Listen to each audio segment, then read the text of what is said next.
we have studied Newton's corpuscular theory and Huygens wave theory of light.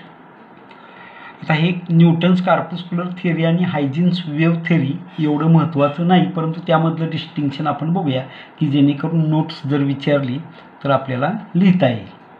एका बाजूला लिहूया Newton's कार्पस्क्युलर theory, दुसऱ्या बाजूला घेऊया आपण Huygens wave theory of light. Now first distinction, that is every source of light emits corpuscle according to Newton's corpuscular theory, and here according to Huygens every source of light emits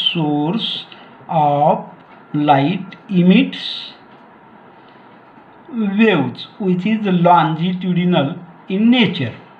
So second point, different colors of light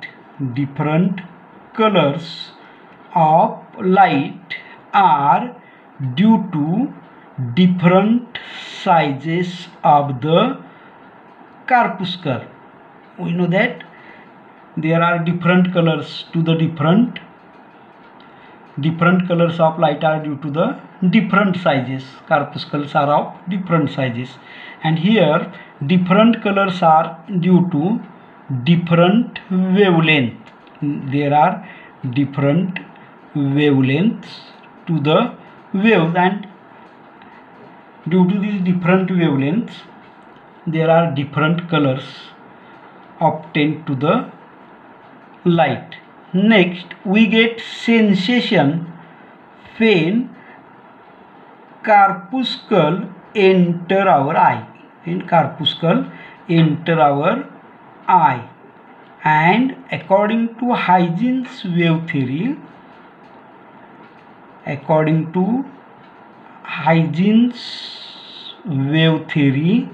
we get sensation of light when wave is incident or wave enter our eye. Now next, according to this theory, velocity of light in denser medium is greater than velocity of light in rarer medium. But according to Huygens wave theory, velocity of light in rarer medium is greater than velocity of light in denser medium. म्हणजे न्यूटननी काय सांगितलं, denser medium मधील प्रकाशाचा वेग rarer medium मधील प्रकाशाच्या वेगापेक्षा कसा असतो, जास्त असतो. आणि इथं हे ॲक्च्युअल फॅक्ट आहे, रेरर मीडियम मधील म्हणजे विरल माध्यमात प्रकाशाचा वेग घन माध्यमापेक्षा जास्त असतो. Next, this theory failed to explain phenomenon of light such as simultaneous reflection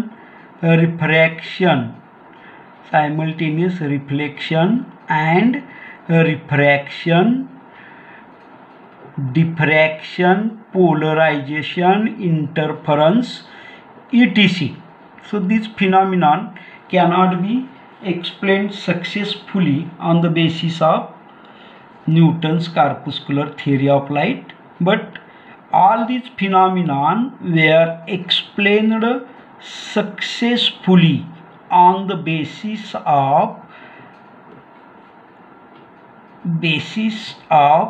Huygens wave theory of light. Huygens wave theory म्हणजे simultaneous reflection, refraction, diffraction, polarisation, interference हे जे काही फिनॉमिनॉन आहेत ह्या न्यूटन्स कार्पस्क्युलर थिअरीच्या आधारावरती एक्सप्लेन करता आले नाहीत, परंतु हायजिन्स वेव्ह थिअरी मात्र हे सर्व फिनॉमिनॉन सक्सेसफुली त्यांनी एक्सप्लेन केलेले होते.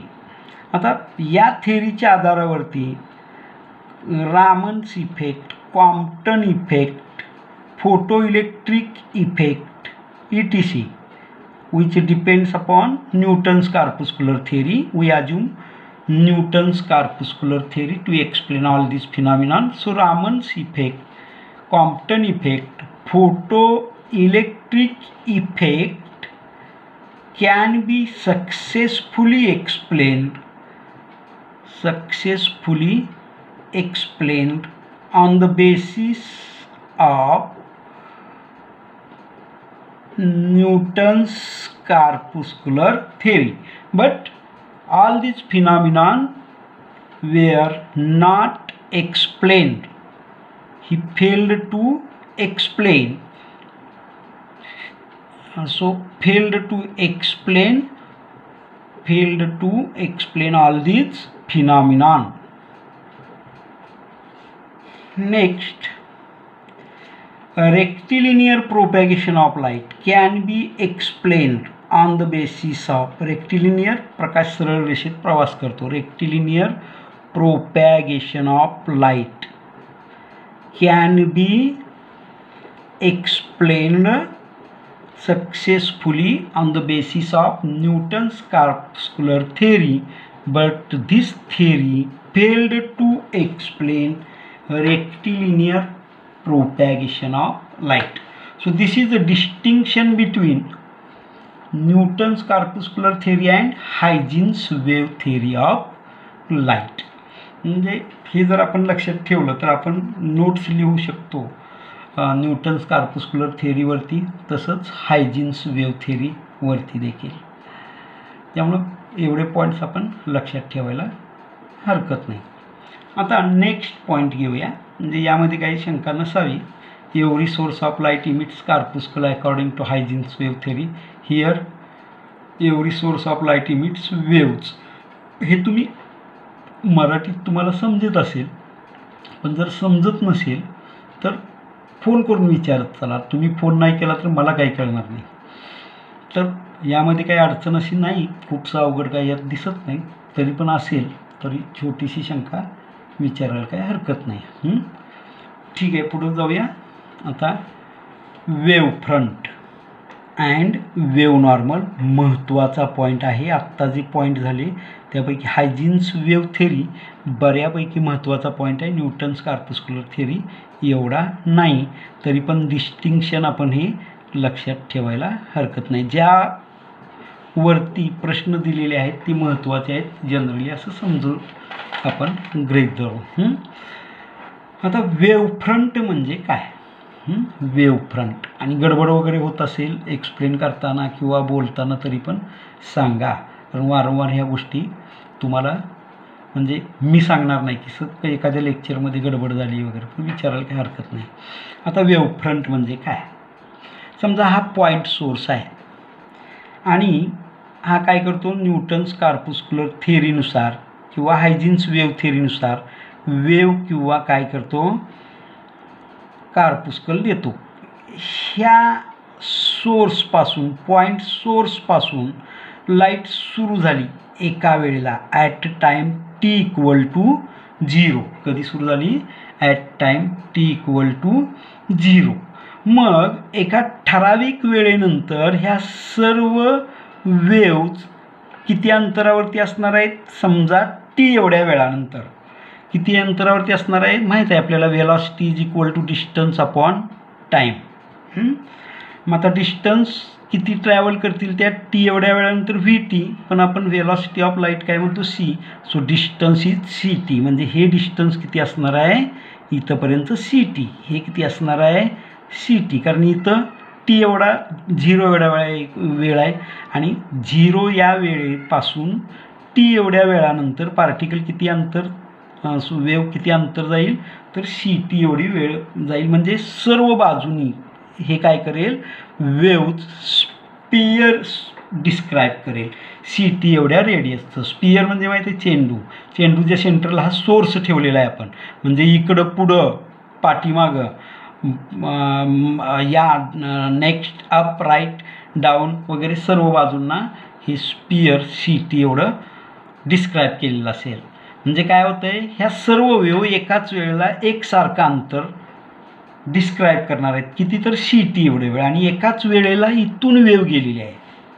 त्यामुळे काय होणार आहे, इथून निघालेल्या सर्व वेव्ह एकाच वेळेला निघणार आहेत. म्हणजे सी टी एवढं डिस्टन्स ट्रॅव्हल केल्यानंतर त्या वेव्ह सी टी एवढं सारखं अंतर जाणार आहेत, आणि त्यावेळेला ह्या सर्व वेव्ज एकाच फेजमध्ये असणार आहेत. एकाच फेजमध्ये म्हणजे काय?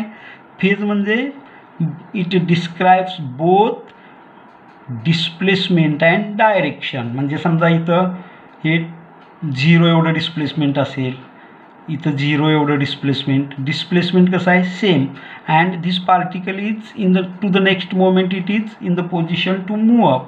हा पण पोझिशन टू मूव्ह अप म्हणजे हे सर्व यांचं डिस्प्लेसमेंट आणि डायरेक्शन ऑफ मोशन कसं असणार आहे, सारखंच असणार आहे. तर असा हा जो लोकस आहे, लोकस म्हणजे काय ठिकाण, locus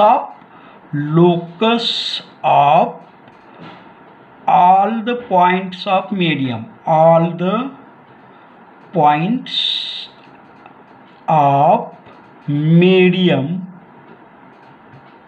to which wave reaches simultaneously so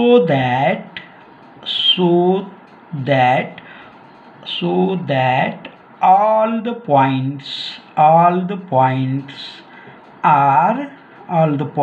are in same phase. that is it is locus म्हणजे ठिकाण. लोकस कोणत्या ठिकाणी पोचणार आहे, की आता इथं वेव आहे आलेली आणि इथं आलेली आहे, म्हणजे मध्ये गॅप आहे का नाही, तर प्रत्येक पॉईंटला वेव आलेली आहे. पण सर्व आपण वेव जर काढल्या तर कसं ही फिगर काय होईल, एकदम अशी किचकट होईल.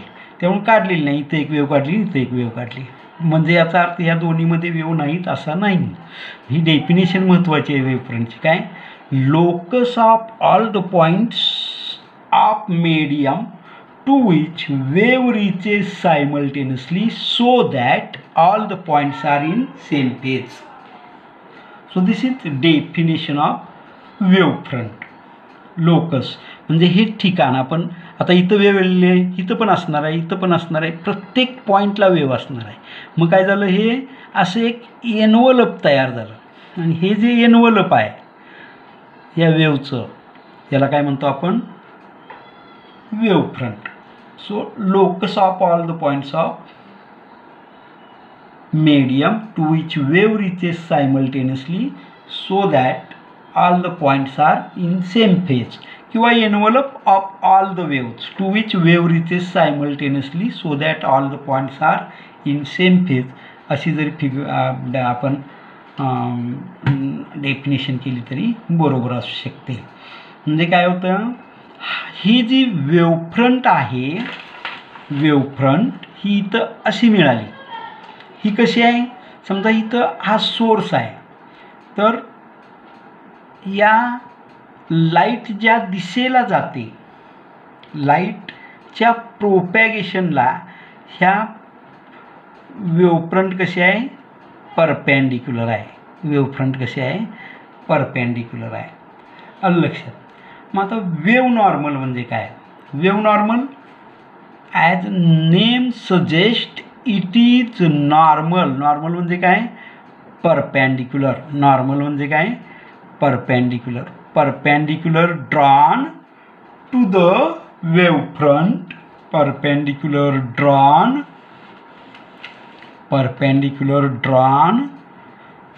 To the wavefront is called wave normal. मग आता वेवफ्रंट कुठली आहे, ही वेवफ्रंट, आणि ही काय आली, वेव नॉर्मल. वेव नॉर्मल म्हणजे वेवफ्रंट आणि वेव नॉर्मल म्हणजे काय आहे, तर त्या पॉईंटला वेव नॉर्मल कशी आहे, परपेंडिक्युलर आहे, आणि ही झाली वेव फ्रंट. आलं लक्षात.